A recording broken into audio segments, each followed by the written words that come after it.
Oke, sudah Pak. Berpegang. Oke.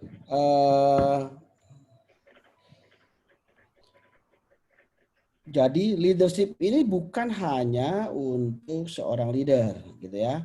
Jadi seorang agent juga dalam kesehariannya harus mulai belajar atau mulai mengetahui suatu skill atau kemampuan mengenai leadership, gitu ya. Karena pada dasarnya nantinya teman-teman agent juga akan menjadi seorang leader, bukan? Pak Hafiz? Oke.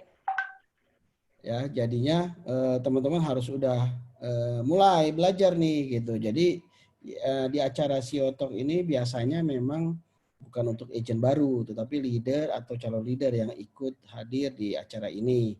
Namun kalau memang ada agent baru yang ikut, ya sudah nggak apa-apalah gitu ya. Dengerin aja dan coba menyimak gitu ya. Lanjut.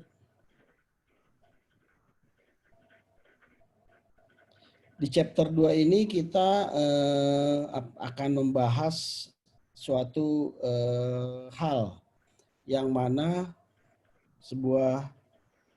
sesuatu kalau menurut saya adalah sesuatu hal yang pasti harus dimiliki oleh seseorang profesional yang ingin sukses di bidang apapun gitu ya.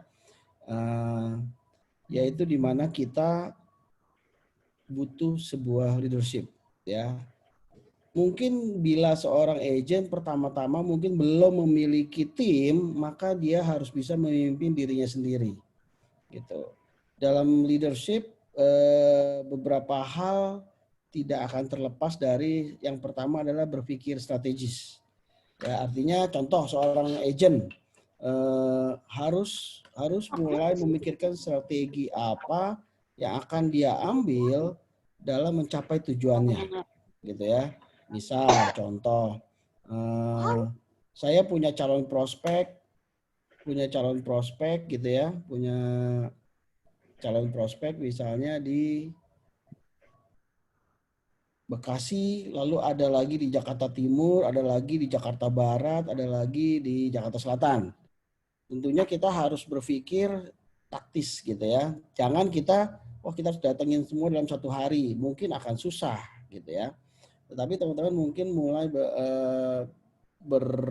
berstrategi bahwa saya akan datengin orang-orang yang satu area. Misalnya kalau ke Bekasi berarti Jakarta Timur lah sambil lewat gitu ya. Tapi mungkin kalau Jakarta Barat ya berseberangan gitu ya. Jadi terlalu jauh kalau kerjain Jakarta Barat juga, kerjain Jakarta Timur juga gitu. Lalu yang nggak kalah pentingnya, seorang pemimpin atau seorang calon pemimpin harus memiliki skill komunikasi yang baik. Baru berikutnya punya kemampuan dalam mengambil keputusan yang tepat serta memiliki networking ya. Nah, hal-hal inilah yang harus dimiliki oleh seorang pemimpin atau calon pemimpin. Tetapi tidak banyak dari beberapa literatur atau orang-orang atau speaker yang membahas tentang kepercayaan diri gitu ya, atau kita bilang PD lah ya gitu ya. Kepercayaan diri tidak semua orang punya memikirkan ini. Kenapa? Karena orang berpikir kalau seorang pemimpin gitu ya, seorang profesional pastilah dia punya kepercayaan diri, jadi nggak perlulah dibahas-bahas lagi gitu ya. Tetapi sebenarnya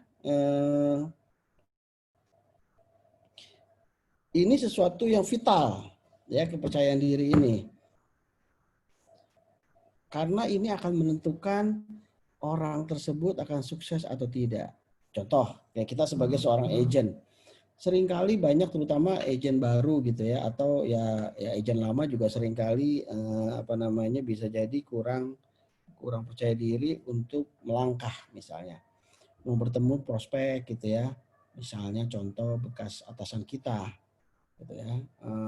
Aduh, enak nggak ya kalau saya ketemu bapak ini gitu ya, nanti kira-kira apa pandangan dia terhadap saya, kira-kira dia mau dengerin nggak omongan saya, kira-kira dia mau dengerin apa yang saya akan paparkan, produk apa ya. Jadi belum apa-apa kita kita udah takut sendiri gitu, nggak pede gitu ya. Padahal kalau dipikir-pikir, kalau teman-teman pikir nih, yang jadi agen asuransi prudensial siapa? Kita atau prospek kita? Kita kan? Setidak-tidaknya walaupun kita baru sekalipun di prudensial, kita lebih tahu tentang prudensial, lebih tahu tentang produk ketimbang prospek kita. Ya memang pengecualian ada aja, yang kita prospek bisa jadi dulunya agen gitu. Tapi tetap aja nggak usah khawatir.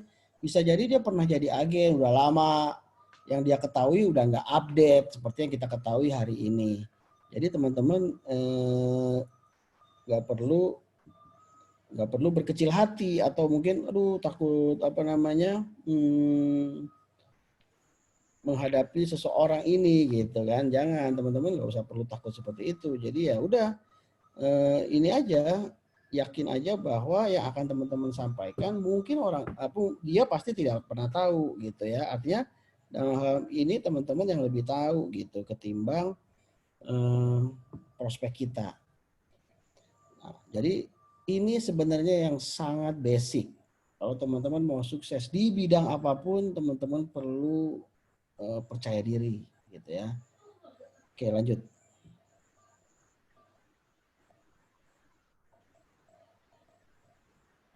Nah, dalam pergaulan sehari-hari orang banyak mengeluh bahwa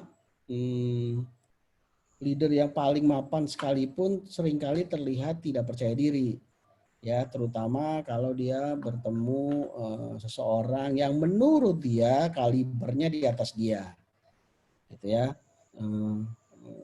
Sehingga dia merasa ya kaliber itu bisa jadi karena dia ngerasa pendidikan orang itu lebih tinggi dari dia, jabatannya lebih tinggi, kekayaannya lebih tinggi, ya hal kayak gitu yang membuat seseorang menjadi nggak percaya di depan orang lain.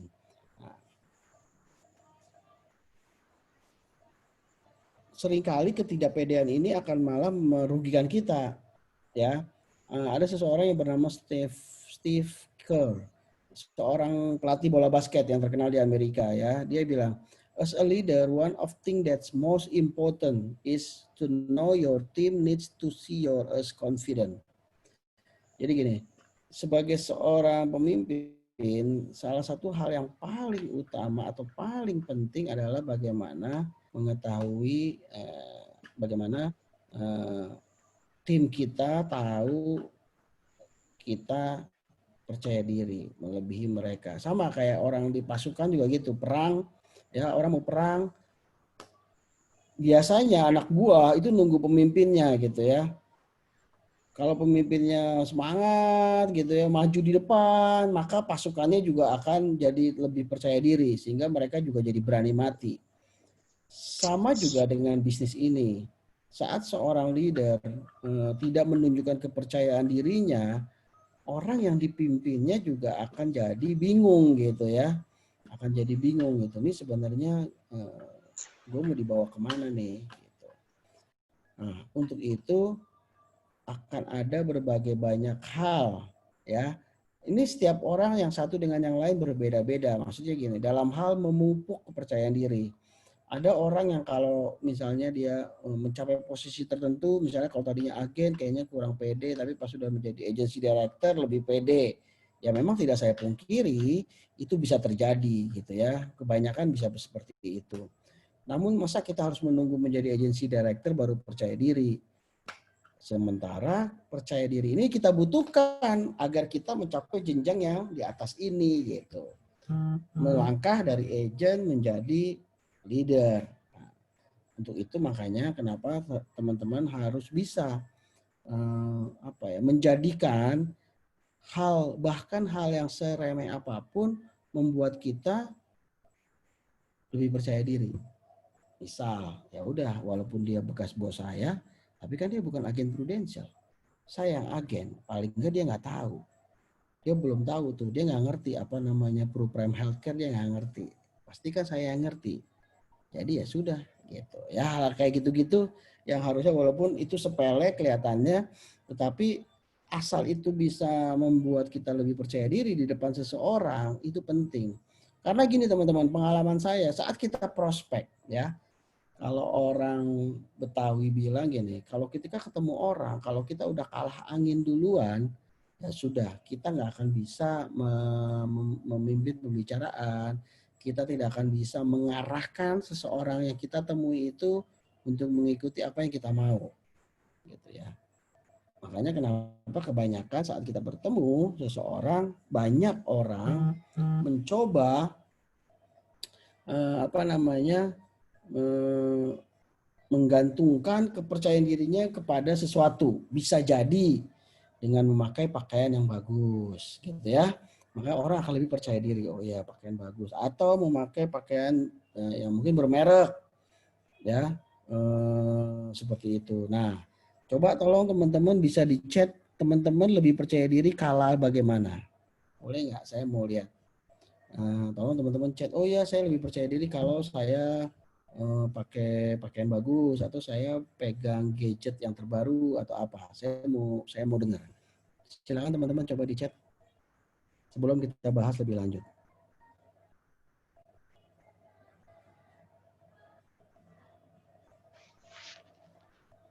Kayaknya masih malu-malu, Pak. Nah, Kayaknya coba masih malu-malu. kan Belum ada teman-teman yang... pasti kan ini dong ada Ah, apa ini ada satu, Pak. gitu. Pakai jam tangan mahal. Oke. Baju rapi, penampilan rapi. Oke, lalu ada apa lagi? Penampilan. Penampilan juga, rambut pendek. Barang branded 2. Penampilan.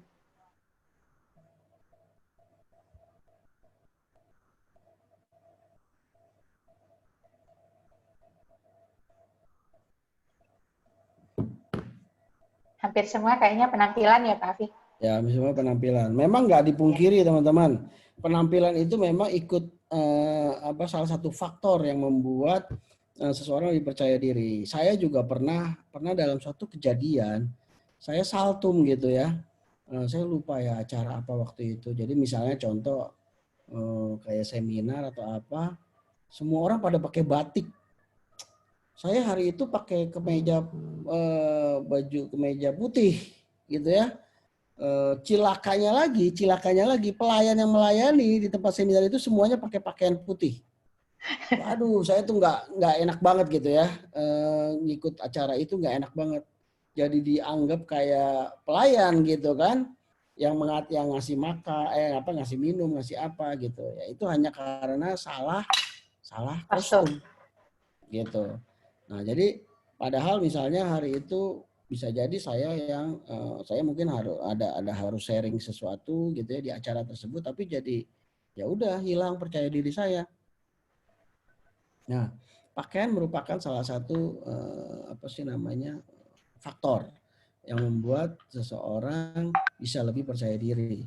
Lalu berikutnya aksesoris, ya benar tadi misalnya jam, tas gitu ya, sepatu. Kalau wanita nih maunya matching. Coba teman-teman ya pakai baju misalnya bajunya udah bagus, bawahnya abu-abu, blusnya abu-abu, dalamnya putih, keren kan? Sepatunya hitam gitu ya. Kelupaan pakai jilbabnya merah, kan kagak nyambung gitu ya. Ya kan teman-teman jadi aduh pengen gimana nih, mau pengen pulang aja, pengen balik kayak gitu-gitu. Nah, hal-hal kayak gitu bisa membuat orang jadi nggak percaya diri. Oke, lanjut.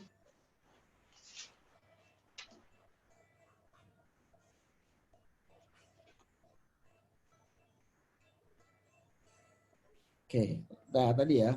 Jadi tadi pertama kalau kita belum menjadi seorang leader, berarti kita harus memimpin diri kita sendiri. Khusus untuk seorang leader dalam hal ini misalnya AAD atau AD, harus teman-teman sadari orang di bawah kita atau tim kita itu nggak pengen tuh punya panutan yang penuh kecemasan atau panikan, gampang panik gitu ya. Karena apa? Karena kecemasan itu menular. Juga sebaliknya, ya semangat juga menular, teman-teman. Ya, kepercayaan diri juga menular. Makanya kenapa kalau teman-teman leader lagi menemani agen join field work, Kenapa agen itu ketika ketemu prospek kok nggak closing? Padahal ketika habis itu ditemenin sama leadernya, bertemu dengan prospek yang sama juga, kok jadi closing gitu. Nah, pasti teman-teman bingung nih apanya yang salah nih. Oke, ya satu kemungkinan ya karena waktu teman-teman bertemu sendiri, teman-teman nggak percaya diri sehingga nasabah kita atau calon prospek kita menangkap mimik muka, gestur, gerak tubuh. Ini orang sebenarnya nawarin apa sih? Kok kayaknya kayak nggak yakin ya dia nawarinnya gitu. Apalagi ketika kemampuan skill atau knowledge teman-teman kurang. Jadi saat ditanya sama nasabah bingung, misalnya contoh, ini ganti COVID nggak? Kalau bisa asuransi PPH, Mas ini COVID ganti nggak? Langsung bingung, ganti nggak ya COVID ya? Ketika kita bengong, bingung, nggak bisa jawab langsung, ya udah, nasabah udah, ya baru ditanya gitu aja udah nggak ngerti gitu loh teman-teman. Nah hal-hal ini teman-teman yang harus atasi. Untuk itu makanya kenapa kita ada training, ada meeting, ada coaching dengan leader, itu salah satunya untuk meningkatkan skill sama knowledge teman-teman. Ya, kalau buat seorang leader ini harga mati percaya diri. Kalau leader lebih nggak percaya diri, kalau leadernya nggak percaya diri, yang bawah ikut nggak percaya diri, pasti begitu. Ya, makanya kalau Anda sedang khawatir, Anda harus bisa menyembunyikan kekhawatiran itu dan tetap menampilkan kepercayaan diri. Karena ini penting nih untuk semangat tim. Contoh kayak sekarang, pasti teman-teman agent saat bertemu sama leader ya, lalu leader kalian ada ngomong sesuatu, motivasi, pasti teman-teman lebih semangat gak? Habis ketemu leader nih pasti lebih semangat gak? Pastilah Pak. Pasti lebih semangat. Tapi saya kasih tahu teman-teman, semangat itu ya, habis dicas nih sama leadernya, itu paling bertahan 2 kali 24 jam aja. Hari ketiga udah balik lagi nggak semangat. Makanya teman-teman harus punya cara atau suatu mekanisme untuk bisa meningkatkan kepercayaan dirinya sendiri tanpa campur tangan pihak luar. Nah, untuk itu teman-teman perlu menggali teman-teman tipe orang yang seperti apa. Saya mudah semangat kalau apa seperti itu. Oke, lanjut. Nah, setelah kepercayaan diri ya ada yang namanya ketegaran diri dan penghargaan diri. Jadi ini 3 hal ini yang paling utama. Saya sih melihat kalau teman-teman agent punya ketiga-tiga ini pasti akan lari kenceng, produksi pasti gede, pasti teman-teman akan gampang merekrut orang. Ya, ini 3 hal yang sangat dibutuhkan oleh para kaum profesional seperti kita. Kita ini kaum profesional loh teman-teman. Kita bukan employee, bukan karyawan. Kita adalah bekerja untuk diri kita sendiri. Ya, kalau teman-teman nggak percaya diri, atau teman-teman nggak tegar, atau nggak menghargai diri teman-teman sendiri, siapa yang akan percaya sama teman-teman? Oke, kita akan bahas satu persatu. Oke, lanjut. Oke, ada seorang psikolog dari Kanada, Albert Bandura. Dia bilang kalau kita membicarakan tentang self confidence, maka nggak akan terpisah dengan, boleh dibuka lagi, ya, dengan penghargaan diri atau self esteem. Dan terakhir adalah ketegaran diri atau self efficacy. Ya, jadi teman-teman harus perlu percaya diri. Habis teman-teman percaya diri, maka teman-teman perlu menghargai diri teman-teman sendiri, gitu ya. Karena kepercayaan diri atau rasa yakin seorang individu biasanya berasal dari kemampuannya, gitu ya. Kemampuan akan skill sama knowledge lah ya, kemampuan dirinya dan kemampuannya menghadapi tuntutan atau hal-hal yang berhubungan dengan pihak luar, gitu ya. Contoh, Misalnya teman-teman, ya tadi lah yang tadi saya cerita. Misalnya teman-teman lagi prospek nih, lagi prospek seorang direktur. Saat teman-teman ketemu, baru ketemu aja gitu ya, baru ketemu teman-teman udah nggak yakin gitu ya, karena takut melihat jabatan orang itu. Wah, ini direktur perusahaan, pasti gue dibantai deh ini ketika jelas-jelasin apa-apa nggak bisa nih. Nanti teman-teman padahal ngerti jawabannya, pada saat ditanya jadi nggak paham gitu, gara-gara kita nggak percaya diri. Gitu. Oke, lanjut.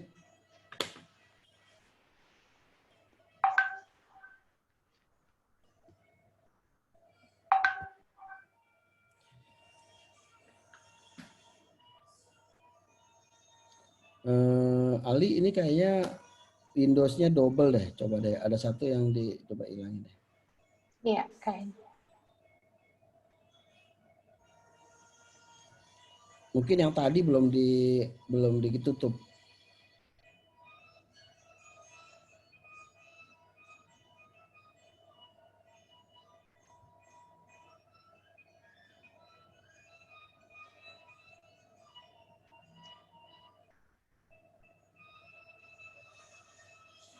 Udah belum Pak ya?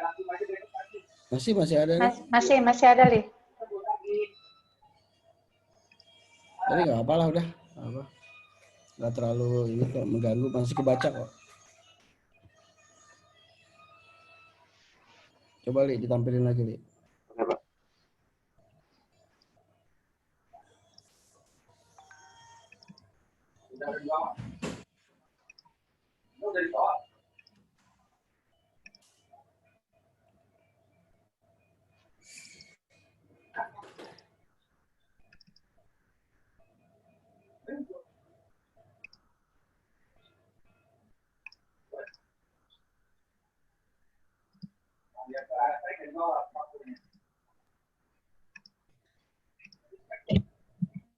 Oke Pak, udah Pak. Apa? Oke. Oke. Lalu bagaimana persisnya seorang individu nah ya, seorang individu bisa meningkatkan kepercayaan diri. Beberapa ahli melakukan penelitian nih terhadap kelompok pekerja dan mendapati bahwa orang bisa meningkatkan kepercayaan dirinya bila ia meningkatkan produktivitasnya. Sekarang saya tanya sama teman-teman nih, saat teman-teman setiap minggu ada produksi, apalagi jadi top agent, top leader, teman-teman lebih pede nggak? Pastinya, Pak Fi. Pastinya lebih pede. Nah, tapi saat teman-teman misalnya, aduh, gua udah sebulan nih nggak ada produksi, malah jadi konyolnya, udah gue nggak mau ikut acara training, nggak ikut acara pembacaan produksi, ya gue nggak ada produksi, ya lebih teman-teman akan lebih ngedrop lagi. Justru teman-teman perlu acara-acara itu untuk meningkatkan percaya diri teman. Contoh, saya ini saya punya cara gitu ya, kalau kita mau meningkatkan kepercayaan diri kita, itu adalah gini. Ya memang saya nggak tahu cara ini benar atau enggak gitu ya, tapi ini berhasil buat saya. Contoh, misalnya saya ada dalam dalam suatu kelas atau gimana gitu ya, dalam suatu komunitas, atau dalam hal ini misalnya kalau dulu waktu saya baru jadi agen, ada sekelompok agen-agen gitu ya. Waduh, saya nggak ada produksi nih. Tapi ketika saya lihat datang ke acara pembacaan produksi, lalu saya lihat gitu ya, kok ini yang apa namanya, yang jadi top agent kok kayaknya biasa-biasa aja gitu ya kan, entah dari penampilan, dari apa, dari cara ngomong, kok biasa-biasa aja, malah cenderung kayaknya belepotan gitu ngomong di depan panggung. Dalam hati, kalau dia bisa jadi top agent yang kayak begini bisa, saya pasti bisa. Nah, gitu. Itu selalu cara yang saya pakai untuk meyakini bahwa saya bisa lakukan sesuatu hal. Ya. Misalnya dulu waktu saya mulai direkrut, teman-teman. Saya direkrut oleh Pak Hantono. Pak Hantono itu sebenarnya notabene adalah tim saya dulu di kantor lama.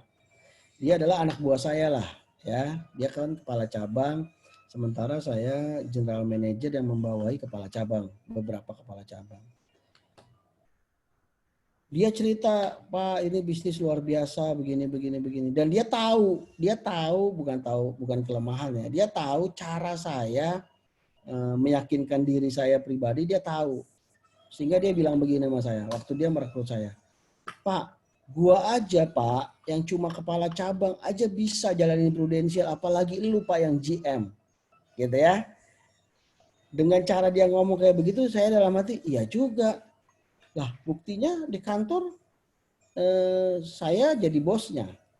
Berarti kan boleh dong kalau saya menganggap diri saya lebih berkualitas atau apapun itulah. Buktinya big boss mengangkat saya jadi GM ketimbang leader saya yang menjadi kepala cabang aja gitu. Dengan cara dia ngomong kayak begitu, saya langsung terpacu, cuma begitu doang tuh gitu. Oh iya juga ya, kalau dia bisa saya pasti bisa. Itu kata-kata mujarab di otak saya. Kalau setiap saya selalu lihat kalau ada orang, kalau dia bisa, saya bisa. Teman-teman juga harus kayak begitu. Ya, teman-teman lihat ya, misal gitu ya. Dia penampilannya kayak begitu aja jadi top agent. Masa saya yang lebih necis, lebih rapi agak bisa jadi top agent. Nah, gitu ya. Pasti saya bisa dong. Ini cuma karena saya nggak jalanin ritmenya aja. Gitu. Nah, itu penting. Kenapa teman-teman? Itu dulu. Ya, kalau teman-teman mau bisa dapat closingan banyak,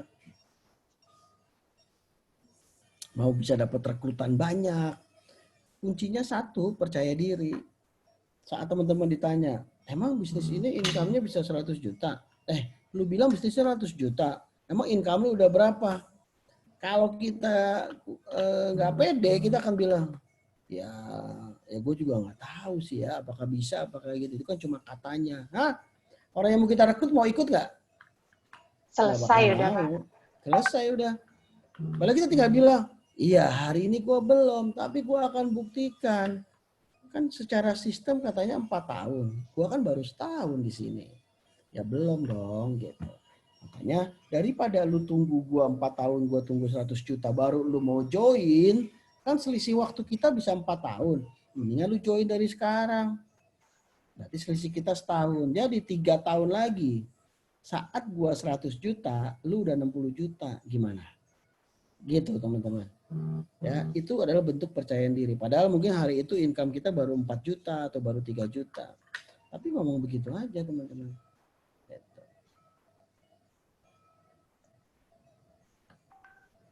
Nah, lapangan pekerjaan ini sebenarnya lahan yang empuk untuk melatih kepercayaan diri.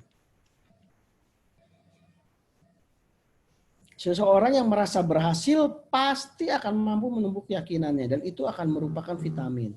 Makanya kenapa saya selalu sampaikan ke tim saya, pastikan teman-teman konsisten. Nah, makanya kan Prudential ada namanya bonus konsistensi. Ya kan? Bulan depan tuh kita akan dibayar tuh. Siapa yang udah capai bonus konsistensi? Syaratnya kan cuma 3 cash doang 15 juta. Kecil lah itu syaratnya mah. Ya. Kalau tiap minggu teman-teman closing mau cuma API 3,5 juta, API 6 juta atau bahkan 20 juta, nggak apa-apa. Yang penting teman-teman konsisten. Tiap minggu aja teman-teman produksi. Ya. Pasti teman-teman akan terbiasa produksi. Jadi kok kayaknya kalau nggak produksi ada yang kurang gitu. Jadi hari Rabu saat belum ada closingan, lalu saraf neuron di otak teman-teman itu langsung bekerja. Aduh siapa lagi yang harus gue prospek nih ya. Masa hari Rabu belum ada prospekan, belum ada closingan gitu. Tapi kalau teman-teman udah biasa nggak closing, mau hari Rabu, mau hari Jumat, teman-teman adem-adem baik. Udahlah, emang biasa juga nggak closing, gitu. Nah ini harus segera diatasi, ya.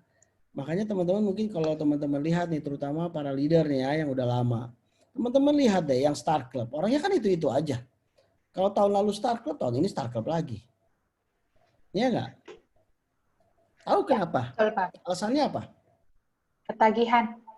Padahal kalau dia ditanya nih di bulan Januari, udah ada nggak cara siapa yang mau kamu prospek? Belum bisa jawab dia. Ya belum tahu sih, ya kita lihat aja. Yang pasti gue akan startup lagi aja. Nah gitu doang. Nah, itu bentuk kepercayaan diri loh teman-teman. Saat itu kepercayaan diri itu udah merasuki sanubari kita, maka nggak ada hal yang menyulitkan buat kita dalam menjalankan profesi kita ini. Gitu. Dulu seringkali ya saya diajarin, saya pernah dulu ada atasan saya. Saat dulu kan dulu saya awal bergabung di perusahaan lama, saya belum ke marketing dulu. Saya ke bagian manajemen, risk management. Ya ibaratnya kerjaan saya cuma survei, menilai ini pabrik ini layak nggak ya untuk diasuransikan gitu ya. Waktu itu saya juga di asuransi soalnya, tapi asuransi umum gitu ya, pabrik-pabrik asuransi kebakaran. Sehingga saya nggak berhadapan banyak sama orang, kalaupun berhadapan cuma untuk bertanya-tanya gitu ya mengenai pabrik itu misalnya. Nah saat saya dipindah ke marketing, saya juga mengalami kesulitan awalnya, kesulitan untuk meyakinkan seseorang untuk beli produk saya, gitu ya. Namun bos saya bilang gini caranya. Yang pertama kamu harus percaya diri dulu. Kamu nggak ngerti bilang aja ngerti, gitu. Dulu bos saya ngajarinnya kayak gitu. Lalu kedua, kamu ingat-ingat, dia bilang gini. Cara paling gampang untuk meningkatkan kepercayaan diri, kamu putar ulang hal-hal di masa lalu saat kamu sukses. Apa aja? Misal, sukses jadi juara kelas, padahal waktu itu juara waktu SD doang. Nggak apa-apa, coba diputar ulang tuh. Gue pernah jadi juara kelas ya gini-gini. Gitu ya. Atau enggak pernah sukses nembak cewek yang kualitasnya jauh di atas kita gitu. Maksudnya kita jelek dia cakep. Nah, itu boleh berbangga lah. Kalau kita cakep dia jelek ya itu biasa-biasa aja berarti ya udah pasti semua orang mau gitu ya. Tapi kalau kita biasa yang kita Dapatnya yang wow ya Pak. yang wow berarti teman-teman prestasi. Ya, itu boleh dijadikan suatu prestasi tersendiri. Gitu ya. Karena itu merupakan vitamin. Ya. Lama-lama teman-teman akan yakin dengan diri sendiri dan saya yakin banget nggak ada hal yang nggak bisa teman-teman raih. Gitu. Nah, kalau teman-teman lihat tuh leader teman-teman, para agency director, mereka percaya diri semua nggak tampang-tampangnya coba lihat. Iya, walaupun mereka mungkin nggak semuanya menguasai gitu ya, tapi dia iya dulu aja. Ya kan teman-teman nggak tahu kalau dia tanya sama leader di atasnya lagi, gitu ya. Seperti itu. Oke, lanjut. Oh iya, teman-teman kalau ada yang mau tanya di tengah-tengah takut lupa, teman-teman silakan chat aja ya. Nah, seorang psikolog dari Harvard, ya, Amy Cuddy. Kepercayaan diri bisa dipupuk dari hal yang paling sederhana. Nah, ini. Yang pertama adalah perbaiki postur tubuh. Ya, dulu saya waktu di perusahaan yang lama, saya pernah memanggil John Robert Power. Kalau teman-teman tahu ya John Robert Power. Jadi saya hire mereka untuk melatih para customer service di perusahaan saya.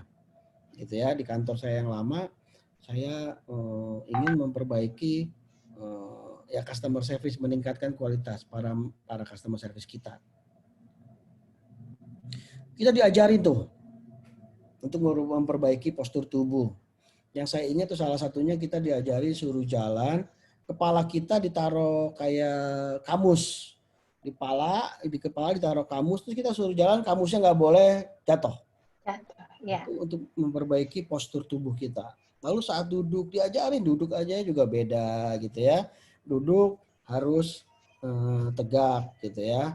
Jadi duduk di ujung, bukan di ujung kursi, tapi di yang paling belakang. Ya, mentok ke sandaran. Gitu ya. Tapi tidak bersandar ke seluruh punggung, bukan. Hanya di kawasan pinggang aja yang kita bersandar. Jadi kita tegak gitu ya. Nah, itu adalah hal-hal yang diajarin untuk orang bisa meningkatkan kepercayaan diri karena bisa memperbaiki postur tubuh. Karena kenapa? Karena katanya postur tegak atau menjaga tulang punggung agar selalu lurus dan panjang bisa pengaruh terhadap kerja hormon. Lalu mengingat rasa takut dan khawatir berkaitan juga dengan kerja hormon. Jadi kalau kita saat entah lagi interview, entah lagi misalnya prospek atau apapun, atau lagi berbicara di depan banyak orang, kalau kita khawatir atau rasa takut gitu ya, maka itu yang akan terjadi. Jadi tahu-tahu salah, tahu-tahu blank, lupa apa yang mau kita omongin segala macam. Ya. Lalu berikutnya adalah meningkatkan energi. Ya, salah satunya adalah dengan olahraga teratur. Dan mengkonsumsi makanan yang seimbang, gizi seimbang. Ya, jangan makan karbo doang gitu ya. Jadi makan lauknya tahu, tempe, nasinya 2 piring gitu kan, banyakkan karbo tuh. Nanti udah gitu ngantuk gitu ya. Jadi ngantuk teman-teman gitu ya. Karena kalau karbo itu kan hubungannya nanti sama gula darah. Ya, hari ini saya baru kehilangan teman SMA saya. Dia sakit gula kayaknya gitu ya. Lalu suatu waktu dia lalu kemarin habis kecapean pulang dari luar kota, tiba-tiba entah gimana kayaknya drop, lupa makan atau apa, drop gula darahnya, drop malah. Dibawa ke rumah sakit nggak ketolong teman-teman gitu ya. Jadi tadi jam 10 dikubur gitu ya. Saya juga kehilangan lah, karena ya ini termasuk dekat sih sama saya waktu SMA ya. Jadi kalau teman-teman memang kayak olahraga, makan makanan yang bergizi, itu bagian dari cara kita untuk menjadi seorang profesional. Ya. Jadi bukan mentang-mentang teman-teman, waduh gue punya uang banyak, waktu banyak, santai aja di rumah, nonton TV gitu ya. Atau enggak nonton Netflix gitu ya sekarang ya. Atau main game gitu ya. Udahlah, ini kan lagi pandemi, jangan kemana-mana, di rumah baik, udah gak usah ngapa-ngapain. Nanti akhir tahun teman-teman langsung takjub, income teman-teman turun drastis, terus teman-teman nyalain Prudential, nyalain leader. Kenapa ini bisnis kayak begini, kok komisi saya turun segala macam, ini itu gitu ya. Nah, itu nggak boleh terjadi. Karena apapun yang akan teman-teman hadapi, teman-teman sukses, teman-teman gagal, itu karena teman-teman sendiri. Bukan karena Prudential, bukan karena leader teman-teman. Jadi leader teman-teman itu sifatnya hanya supporting, hanya membantu. Oke, lanjut.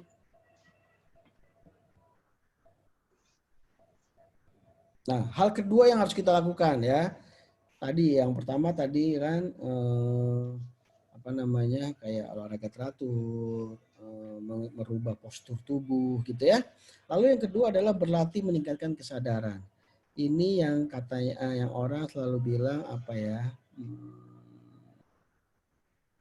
meditasi ya, meditasi, belajar untuk mengosongkan pikiran. Sebenarnya kalau yang muslim gitu ya, sebenarnya teman-teman bisa lakukan nih saat sholat subuh atau sholat tahajud. Perlu mungkin 5-10 menit untuk mengosongkan pikiran. Jadi ya nggak berpikir apa-apa ya, kecuali teman-teman mengamati lingkungan sekitar. Misalnya kalau teman-teman mengosongkan pikiran, terus pasti akan menajamkan panca indera, terutama pendengaran dan penciuman. Jadi teman-teman mungkin bisa dengar rumput goyang atau ada angin semilir, teman-teman bisa dengar.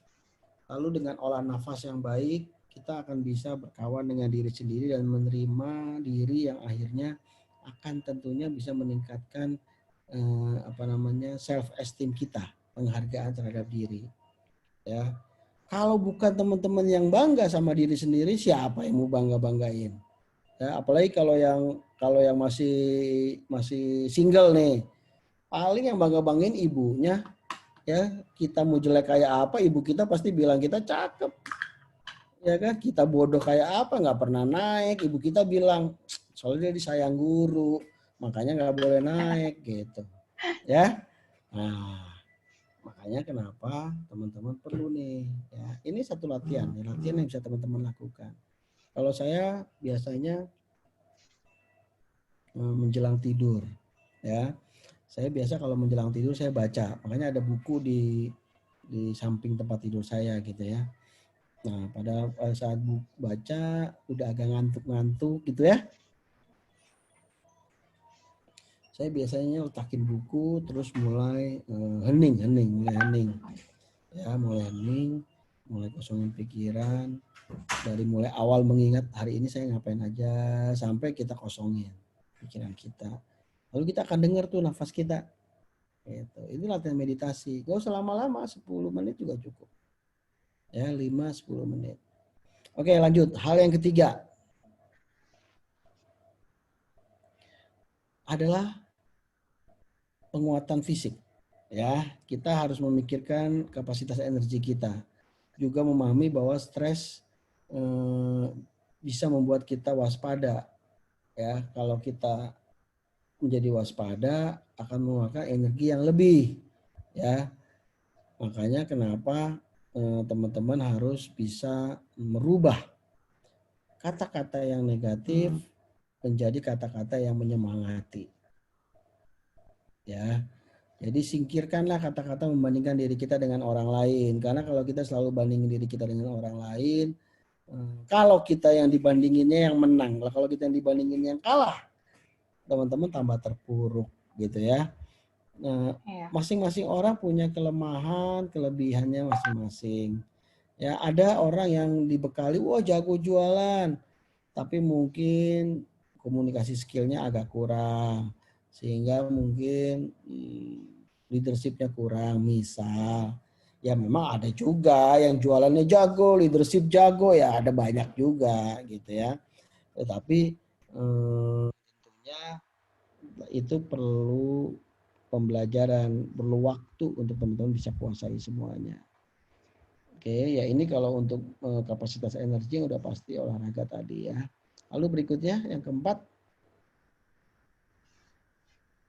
nah yang harus dilakukan adalah yang ini.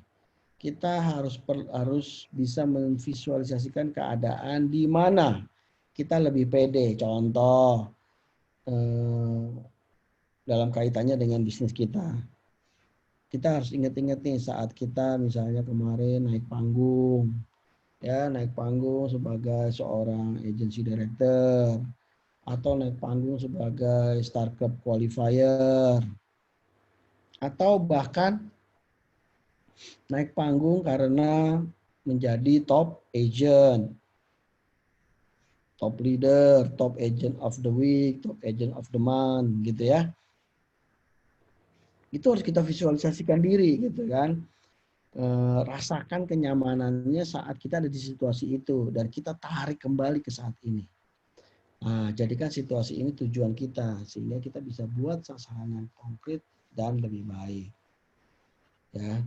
Lalu juga yang gak kalah pentingnya teman-teman harus kasih kesempatan sama diri sendiri berbuat salah. Ya, menjalani proses dan mengambil resiko. Saya makanya seringkali saya membiarkan biasanya agen saya ya udah ini mau prospek ya udah saya suruh dia prospek dulu. Saat dia prospek kebentur tembok dia pasti akan belajar gitu ya, akan belajar. Kayak sama anak saya juga begitu.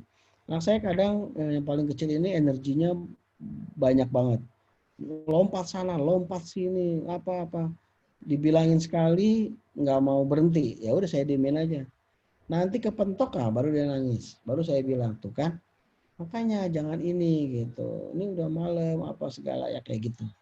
Jadi saya selalu kadang biarkan dia untuk merasakan gitu ya, kalau dia yang dia lakukan itu salah gitu ya. Nah kita juga begitu teman-teman, nggak ada manusia yang bebas dari salah ya atau alfa gitu ya. Kita pasti pernah mengalami itu ya. Ambil resiko itu nggak apa-apa ya. Anggap sebagai sebuah pengalaman Ya, misalnya teman prospek, ya udahlah saya mau prospek. Kok ternyata saya ngomong begini dia nggak paham-paham juga nih, malah saya ditolak atau ini atau itu, nggak apa-apa.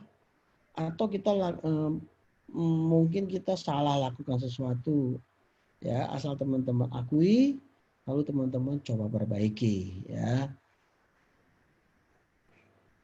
Karena semuanya butuh proses, teman-teman. Leader kalian hari ini yang para agency director atau para geo owner dulunya adalah seperti kalian. Awal-awal juga agen kita. Ditolak juga nggak? Ditolak. Terus dimarahin sama leader nggak? Sama leader di atasnya? Iya, dimarahin. Lalu kita bohong-bohong nggak? Iya pernah juga gitu ya. Makanya saya tahu nih kalau ada agen saya telepon gitu ya, nggak langsung diangkat, terus tiba-tiba kayak suaranya rame di jalanan, dalam hati saya itu pasti masih di rumah, dia cuma nyalain motornya aja, biar kelihatannya lagi di jalan gitu ya, padahal dia belum keluar rumah. Gitu ya. Kenapa? Karena hal itu yang persis sama pernah saya lakukan juga dulu. Saya jadi agen, gitu ya. Jadi agen-agen nih nggak usah bohongin para leader, karena para leader juga pernah ada di posisi teman-teman, gitu ya. Jadi teman-teman harus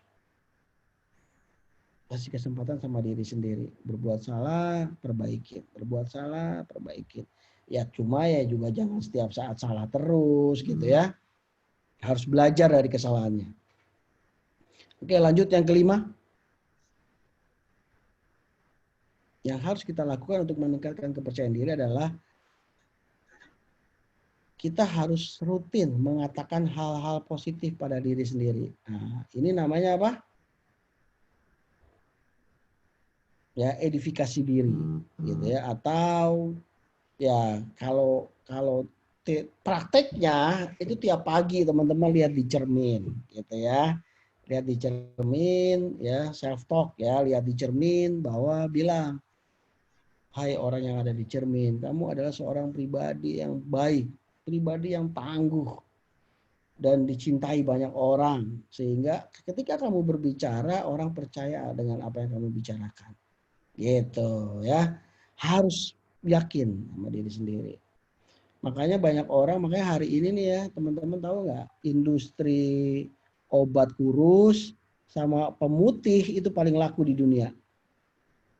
Ya, karena semua orang pengen kurus, pengen putih. Gitu ya. Jadi dua industri itu sampai dari kapanpun sampai hari ini. Kecuali nanti ada tren kalau hitam itu keren. Nah, baru semua orang nggak akan beli lagi pemutih. Pasti berbondong-bondong pengen hitam gitu ya, berjemur, jalan siang-siang jam 12, ya kayak gitu. Cuma sampai hari ini masih belum. Sampai hari ini kalau kita lihat iklan sabun, iklan ini pemutih, semuanya pasti menampilkan wajah modelnya yang putih dan cantik. Pasti nggak? Ya, kurus juga. Nah, makanya itu adalah salah satu hal yang membuat orang mau percaya diri. Tetapi kita nggak perlu harus kayak gitu. Ya, banyak orang bilang cantik itu bisa datang dari dalam, gitu ya, auranya. Kok kayaknya orang ini enak banget kalau diajak ngobrol gitu. Padahal sih nggak cakep-cakep banget gitu ya. Tapi kok enak diajak ngobrol, nyaman gitu orang ngobrol sama dia. Iya, dia bisa sukses juga. Kan di Prudential bukan adu-aduan ganteng sama adu-aduan cantik gitu ya. Di Prudential adalah race adu-aduan apa? Adu-aduan rajin, teman-teman. Siapa yang rajin pasti dia akan lebih sukses dari yang kurang rajin. Gitu. Nah, tetapi teman-teman juga perlu umpan balik agar nggak jumawa gitu ya. Umpan baik dari orang lain. Ya, tetapi tentunya memang yang paling baik adalah umpan balik positif dari diri sendiri. Ya itu tadi saya bilang, kalau kita sebagai seorang pribadi ya nggak bangga dengan diri kita, emang siapa lagi yang mau banggain gitu ya. Ya kita bangga dulu. Kalau kita aja nggak bangga sama diri kita, orang lain nggak akan ada yang bangga sama kita gitu ya. Jadi yang pertama adalah ya kita harus bangga sama diri sendiri gitu ya. Oke. Lanjut. Masih ada materinya? Oke. Ya, nanti kita akan lanjut ke chapter 3. Ya, chapter 3 adalah yang paling seru, mungkin bulan depan ya. Namun sampai di sini saya akan buka pertanyaan ya. Kalau teman-teman ada yang mau bertanya, silakan. Ya. Intinya gini teman-teman. Percaya diri adalah sesuatu yang esensial, yang sangat penting dalam bisnis ini. Teman-teman nggak harus kaya dulu, nggak harus jadi leader dulu untuk percaya diri. Karena dari awal itu udah bisa dibentuk kok. Ya, ingat, teman-teman menangkan dulu kemenangan kecil. Bahwa nanti teman-teman akan mulai menjadi seorang pemenang atas kemenangan-kemenangan besar. Gitu. Mungkin itu aja, Bu Arni. Mungkin kalau ada yang bertanya, silakan. Ya, makasih Pak Afi. Bagus banget, keren. Teman-teman, monggo Pak Afi boleh by mic atau chat Pak Afi? Ya, boleh pakai chat, boleh pakai mic, boleh. Pakai mic boleh. Monggo teman-teman, silakan yang mau bertanya, mungkin bisa di-on-kan kalau mau langsung atau tulis di chat.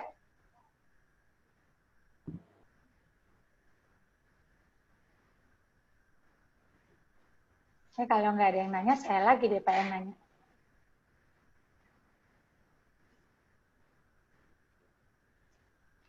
Teman-teman, mahal loh kesempatannya untuk bisa dapat seperti ini. Nah, ada kesempatan untuk bertanya, monggo teman-teman. Kan yang mau promosi nih semua di ruangan ini. Mungkin ada perlu tambahan apa?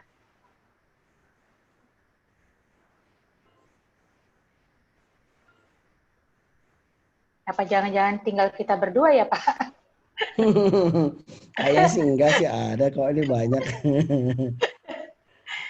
Enggak, Bu. Halo, halo. Ikutin. Silakan Ada teman-teman. cahaya. Ini kelihatannya memang sudah simpel gitu ya, tapi saya selalu lihat agen-agen yang sukses itu agen-agen yang bisa memupuk kepercayaan dirinya. Ya, caranya ya tadi, ya mereka memulai dengan kemenangan-kemenangan kecil. Ya udah, mulai dulu jadi top agent di agensinya. Lalu kalau karena sekarang kita ada PFA, meningkat menjadi top agent di PFA, ya kayak gitu-gitu. Nah, itu akan bisa meningkatkan kepercayaan diri loh teman-teman. Ya, atau ya teman-teman punya kriteria sendiri gitu. Nah, ini ada satu Pak Afi. Ya. Saya bacakan ya Pak ya. Dari RID, Pak, di era digital ini, bagaimana cara memproyeksikan confidence via sosmed?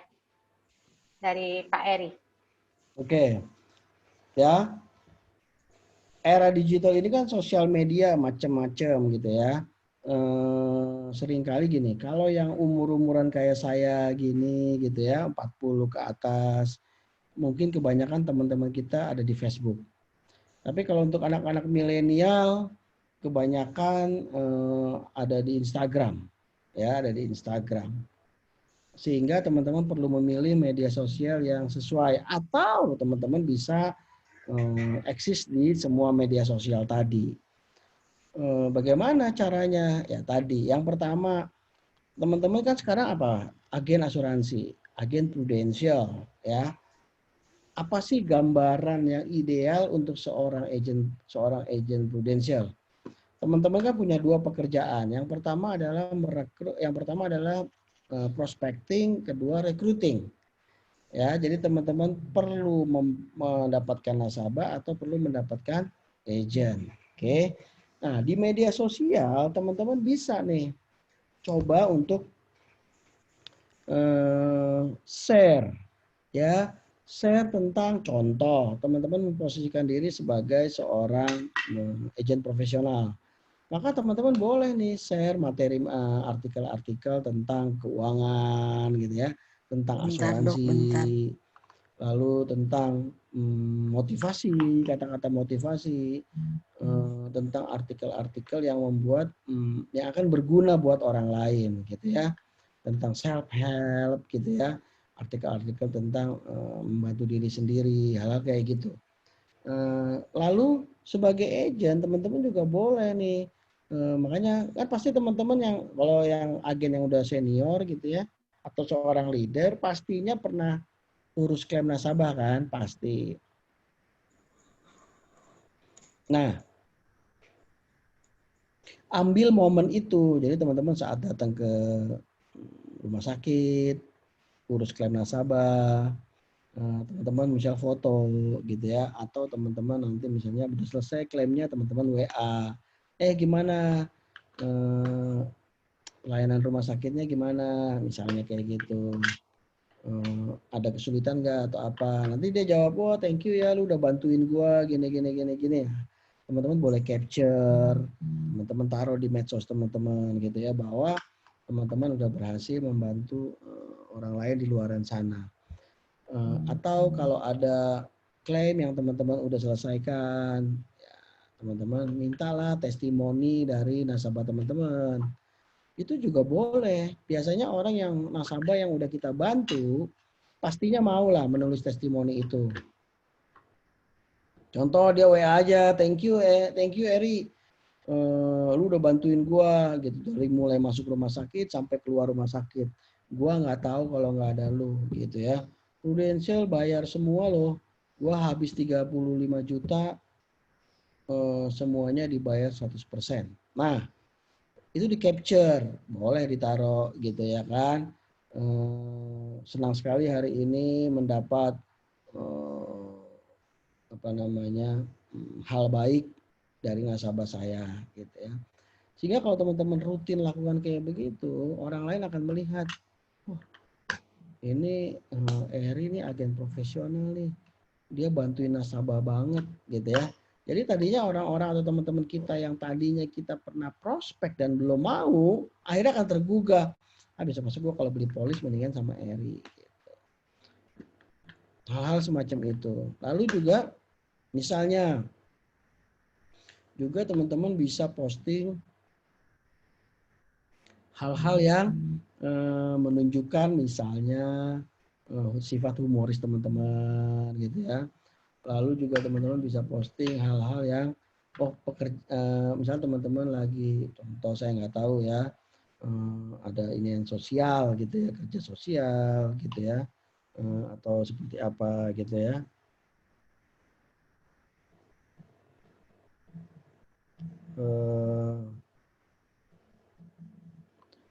Apa namanya,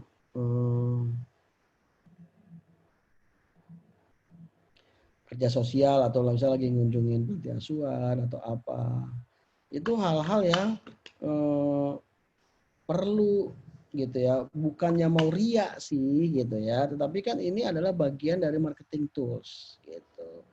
Jadi gitu Ri, jadi kamu bisa ya pokoknya selalu posting hal-hal yang positif ya. Ingat, medsos, saya selalu bilang ke tim saya, medsos hanya dipakai untuk berbagi kesenangan tentang keluarga ya, keluarga kita ya. Lalu kedua, tentang berbagi hal-hal positif ke orang lain. Jangan pernah berbagi kesedihan, berbagi kemarahan, berbagi penghinaan atau hal-hal semacam itu gitu ya. Jangan pernah ngomongin sara, politik, agama, dan lain-lain di media sosial teman-teman. Karena kan teman-teman bukan ustadz. Kalau teman-teman ustadz bolehlah di dalamnya kayak Ustadz Solmed tuh. Ustadz Solmed, Ustadz Abdul Somad, Aagim, Facebooknya atau Instagramnya semuanya tentang ceramah gitu ya. Tentang mengajak orang berbuat kebaikan. Ya, seperti itu. Tapi kalau teman-teman lihat siapa misalnya Sandiaga Uno, kalau teman-teman ini follow dia gitu ya. Ininya tentang apa? Oh, tentang UKM, pemberdayaan UKM, terus juga mengenai bagaimana membantu orang segala macam gitu. Hal-hal kayak gitu ditampilkan, makanya masing-masing orang punya poin yang berbeda gitu ya. Misalnya kayak Eri kamu jago bahasa Inggris, kamu boleh tuh misalnya di artikel kamu bisa selip-selipkan itu gitu yang menunjukkan orang ya, karena harus diakui hari ini kemampuan berbahasa Inggris juga vital gitu ya. Orang akan melihat orang kelihatannya tampak lebih intelektualnya tinggi saat dia menguasai bahasa Inggris seperti itu. Oke. Ini siapa nih? Arif. Semangat itu kan ibarat mandi. Jadi harus setiap hari dilakukan untuk menjaga kesegaran. Bagaimana cara paling sederhana supaya kita terus semangat setiap hari? Oke. Ini wajar. Nggak cuma Arif. Banyak orang di luaran sana juga, terutama agen-agen baru, gampang semangat, gampang down. Ya tadi saya bilang, kalau teman-teman habis ketemu leader, maka teman-teman jadi semangat. Itu bertahan cuma 2 kali 24 jam. Besoknya ngedown lagi. Makanya kenapa teman-teman perlu sebuah cara yang mana teman-teman bisa bisa meningkatkan kepercayaan diri sendiri gitu. Meningkatkan kepercayaan diri sendiri agar saat kita mulai ngedown, kita ingat-ingat. Yang paling gampang adalah ya tadi, mengingat prestasi kita yang sebelumnya. Ya, kalau kita lagi down, satu terima dulu bahwa mungkin kita lagi kecapean, mungkin lagi itu karena biasanya orang down itu biasanya juga berhubungan dengan fisik. Ya, kitanya lagi nggak enak badan atau apa, itu gampang down. Kita ingat-ingat hal-hal yang positif yang pernah kita lalui atau hal bantuan-bantuan apa yang pernah kita lakukan untuk orang lain. Nah, hal-hal itulah yang akan menyemangati kita. Nah, cara paling mudah kalau kayak kita agen adalah kita harus selalu ingat tujuan kita ada di bisnis ini apa, why-nya apa. Satu tujuan kita, gue mau ngebahagiain orang tua sama istri sama anak-anak. Ya udah, ingat aja itu. Sebelum kita bisa membahagiakan mereka, ya kita jangan berhenti, jangan down gitu. Itu yang paling gampang. Jadi harus selalu ingat tujuan kita ada di bisnis ini, why-nya. Why yang paling penting, ya. Harus teman-teman coba sadari why-nya itu apa. Sehingga kalau setiap diingatkan dengan why-nya itu, teman-teman akan langsung jadi bangun lagi. Akan jadi semangat lagi. Gitu mungkin Arif. Selanjutnya Doni. Bisa ditampilkan materi poin 3. Pak Ali masih ada nggak ya Pak Ali? Masih, Ali, Bun. coba Masih. yang poin 3 mau di screenshot.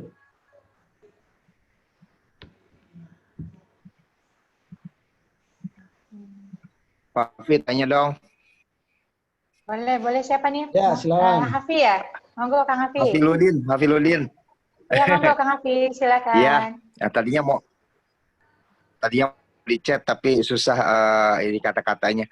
Jadi gini, intisarinya namanya kadangkala di lapangan kita edukasi orang-orang dalam satu waktu kan ada hal yang harus kita sampaikan, tapi di kondisi saya itu ketemu dirasakan itu, aduh kayaknya nggak tega banget ya kalau saya nyampein ini, padahal ini untuk kebaikan si prospek yang kita prospek itu Pak gitu. Kan itu ujung-ujungnya kan jadinya nanti mengarah ke percaya diri itu ya Pak ya.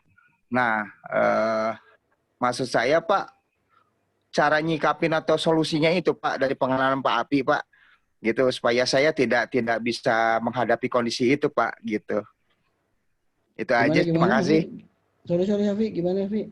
Boleh diulangi? Gini Pak, saya kalau di lapangan kan suka ketemu ya gini, dalam satu case gitu ya, ada hal yang harus saya ceritakan, namun di perasaan saya itu kan suka ketemu gini, aduh kayaknya nggak tega juga ya, apa saya sampein atau enggak gitu kan Pak ya. Kan itu jadi berhubungan ke masalah PD saya Pak, percaya diri saya. Nah, untuk nyikap supaya ya kedepannya jangan gitu lagi Pak. Solusinya gimana Pak ya? Oke. Jadi gini, Iya Pak. teman-teman harus sadarin, kita ada di bisnis, sebenarnya asuransi ini adalah bisnis bisnis kepercayaan. Ya, saya paham kadang teman-teman saat prospek gitu ya, bisa jadi gini, tidak menyampaikan semua hal gitu ya, khawatir nasabah akan mundur gitu ya. Nah, itu sebenarnya bentuk ketidakpercayaan diri. Contoh misalnya kita nggak berani bilang, Pak ini sebenarnya nilai tunainya pas kemungkinan besarnya nggak balik loh. Tapi karena kita kurang percaya diri, kita nggak berani mau ngomong itu. Gitu ya. Nah, makanya tadi diawali dengan ya tadi. Ingat bahwa kita bisnis ini yang pertama prinsipnya adalah bukan mencari komisi dulu. Bisnis ini yang pertama prinsipnya atau misinya adalah membantu orang lain. Ya. Sehingga itu yang didahulukan dulu. Makanya kenapa teman-teman perlu untuk memastikan, menyampaikan semua hal yang penting yang harus diketahui oleh nasabah kita. Contoh misalnya, ini nasabah kita punya asma. Kita bilang sama dia, oh iya ini saya akan tulis ya. Yang akan terjadi adalah satu, kamu akan diminta check up. Oke. Saat udah ada hasil check up, kemungkinan hasilnya akan 3. Yang pertama, pengajuannya bisa ditolak. Yang kedua,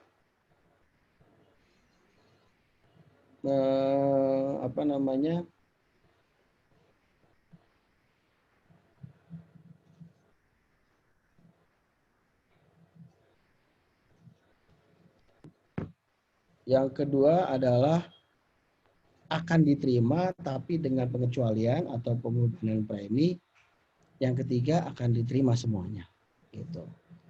Nah, tugas saya sebagai agent hanya menjadi messenger, ya artinya hanya menjadi kepanjangan tangan. Kita hanya akan menyampaikan nih Pak ke Prudential karena keputusannya adalah di Prudential bukan di kita gitu. Kita harus bilang gitu sama mereka gitu. Sehingga maka kita mungkin akan enteng ini di hati untuk menceritakan hal-hal yang penting. Karena harus selalu ingat, kalau ketika kita misalnya contoh kita menyembunyikan fakta bahwa seseorang ini misalnya udah punya darah tinggi atau udah punya diabetes, itu mungkin hari itu closingnya lancar, terbit polis, tapi yang bahayanya adalah di ujungnya nanti nih, saat dia klaim tiba-tiba entah gimana ceritanya ketahuan ada fakta bahwa dia sebelum beli polis sama kita dia udah darah tinggi. Itu polis pasti akan dibatalkan, teman-teman. Ya, saya pernah mengalami satu hal. Jadi ini sebenarnya nasabah limpahan. Ini nasabahnya agen saya lah. Saya nggak tahu agen saya gimana closingnya saya nggak tahu. Pokoknya 7 tahun kemudian itu nasabah jadi pindah ke saya ada 7 tahun kemudian. Jadi setelah 7 tahun agen saya tadi dia sempat jadi leader saya, lalu dia akhirnya jadi agen lagi, demosi sampai akhirnya terminate karena dia memang udah nggak jalanin bertahun-tahun, teman-teman. Ya, saat komisinya udah habis, udah selesai, maka dia akan diterminate oleh Prudential. Ya, untuk agen-agen yang nasabahnya banyak, Prudential sangat fair untuk memastikan dia udah terima semua haknya. Nah, singkat kata 7 tahun kemudian polis itu jatuh ke saya. Dan cilakanya saat itulah dia klaim kesehatan. Oke, dia klaim di rumah sakit di Malaysia. Sakitnya mah cuma sakit apa ya? Semacam kayak bronkitis atau apa ya, saya lupa lah. Atau MAH gitu, atau GERD atau apa. GERD kayaknya kalau nggak salah GERD. Jadi asam lambungnya berlebihan gitu ya. Saat dia lagi liburan di Malaysia, akhirnya dia berobat di sana. Lalu dia kirim tuh semua dokumen-dokumennya. Ya dikirim ke saya karena agen saya itu udah udah nyerahin, oh saya udah nggak jadi agen lagi, ke Pak Afi aja ya, gitu-gitulah. Orang itu udah langsung ngirim semua dokumen ke saya. Udah, habis itu ya saya tanpa tanpa tanpa berpikiran apa ya saya submit kan gitu ya, saya submit ya, saya baca sih hasil lab apa ya, mungkin memang udah seperti itu, udah saya submit. Tiba-tiba Prudential ada kirim pertanyaan, minta form limpa. Jadi di situ dikasih keterangan bahwa nasabah sudah tidak punya limpa, gitu kan, jauh sebelum polisi itu terbit. Saya kaget. Bukan, jadi gini, dia dibilang bahwa ini ternyata ada hasil USG yang menyatakan tidak punya limpa orang ini. Akhirnya diminta kuesioner, lalu saya telepon nasabah suruh ngisi. Bu, ini ibu ini dinyatakan tidak ada limpa gitu, hasil lab yang di Malaysia. Oh iya Pak, memang waktu saya SMA saya kecelakaan sepeda. Tahun berapa dia sebutin. Jadi orang ini udah usianya udah 62 tahun. Jadi dia umur 15 gitu, dia pernah operasi. Tapi dia nggak tahu, saya nggak tahu apakah itu limpa saya diangkat atau apa gitu. Saya nggak tahu, pokoknya tahunya saya operasi aja karena perut saya kena stang, stang sepeda. Jadi hari itu saya dioperasi aja kata dia. Jadi ternyata limpanya hancur teman-teman dan diangkat gitu kalau nggak salah. Ya udah nggak apa-apa Bu, tulis aja gini-gini. Wah saya udah stres juga nih, kasihan juga 7 tahun dia bayar premi udah 150 jutaan lah, kan preminya 24 juta. Full proteksi lagi. Terus tiba-tiba ada satu hal di mana ternyata agen saya tersebut tidak mengisi keterangan bahwa dia pernah operasi limpa waktu pengajuannya. Nah, hari itu saya suruh ini, Bu, ada pertanyaan dokternya siapa yang mau operasi. Dia tulis rumah sakitnya mana. Dia tulis tahun berapa, 1982. Saya ingat banget. Udah lama banget gitu kan. Udah saya submit aja ke orang ini mohon supaya bisa diganti. Ya Bu, nanti saya coba bantu follow up gitu-gitulah. Lalu Prudential, oh ya, saya kirim dia, waktu saya kirim dokumen itu saya tambahkan gitu ya, keterangan bahwa nasabah tidak mengetahui, karena nasabah waktu itu masih kecil dan tidak mengetahui bahwa operasi yang dia lakukan adalah operasi pengangkatan limpa. Dan itu sudah terjadi berapa puluh tahun yang lalu dan tidak pernah kambuh, tidak pernah sakit. Ya, kita kasih penjelasan gitulah. Nah, alhamdulillah Prudential sangat bijaksana nih. Dia keluarkan sebuah surat gitu ya. Yang isinya adalah red up ya, red up. Jadi gini, isinya adalah red up di mana nasabah setuju untuk red up itu karena hal ini seharusnya akan dicas waktu itu saat pengajuan gitu. Tetapi ini kan udah 7 tahun akhirnya diundurkan jadi 7 tahun yang lalu seolah-olah. Saya bilang ke nasabah, udah nggak apa-apa, toh juga nggak besar red up-nya gitu ya kan. Terus ini klaimnya pasti diganti. Kemungkinan besar saya bilang gitu, tapi saya juga nggak yakin. Karena kan sebelum ada keputusan saya nggak bisa pastikan. Yang penting ibu setuju atau enggak dulu. Kalau ibu nggak setuju, udah pasti klaimnya ditolak dan polis ibu akan dibatalin. Tapi kalau ibu setuju, ibu akan kena tambahan premi, gitu kan? Atau biaya asuransi, bukan tambahan premi sih. Tetap preminya mah tetap 24 juta setahun, tapi biaya asuransinya yang naik. Lalu untungnya nasabah setuju, dia tanda tangan, kita kirim. Lalu 3 hari dari itu Prudential keluarkan endorsement bahwa ya penjelasan kalau dia nggak ada limpa, red up gitu-gitu ya. 3 hari kemudian polisi klaimnya yang di Malaysia dibayar. Gitu ya. Waduh, saya senang banget gitu ya bahwa tadi saya pikir bisa nggak dibayar nih gitu ya. Ternyata Prudential sangat paham, sangat mengerti kita gitu ya bahwa ini sebenarnya nasabah karena tidak ngerti, bukan dia mau bohong atau mau apa gitu teman-teman. Nah, jadi hal ini penting nih ya Hafi, bahwa kamu harus apa ya? Ya tadi yang terpenting adalah kita harus sampaikan semua fakta. Asuransi ini itu kritikal, penting. Ya. Atau misalnya kalau bukan dalam hal fakta ini atau mungkin dalam hal lain kamu misalnya belum nggak berani menyampaikan hari itu, kapan kamu ada kesempatan kamu ngomong. Gitu. Tenang aja. Justru dengan kamu bisa seperti itu, maka kepercayaan diri kamu akan meningkat pastinya.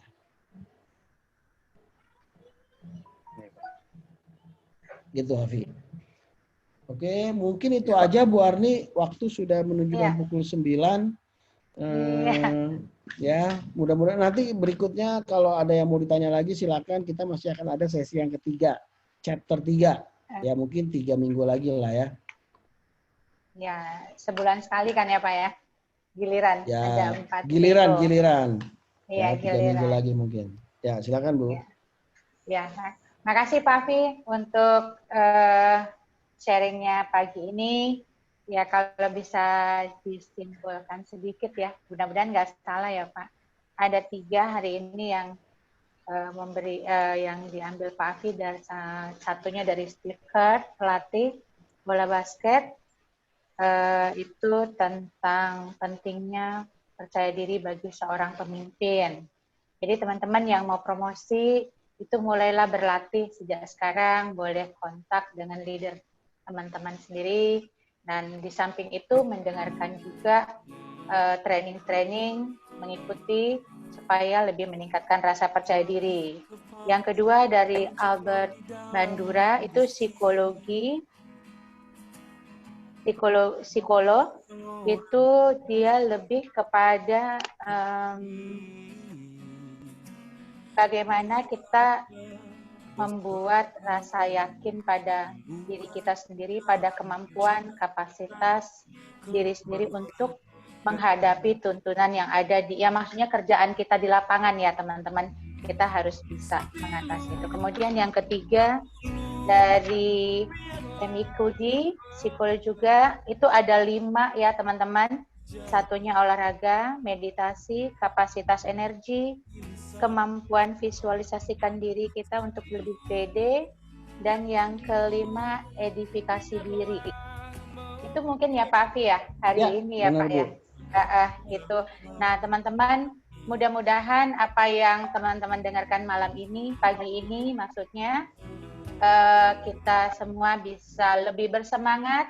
Waktunya kita tinggal 100 hari ya Pak Afi, countdown-nya ya.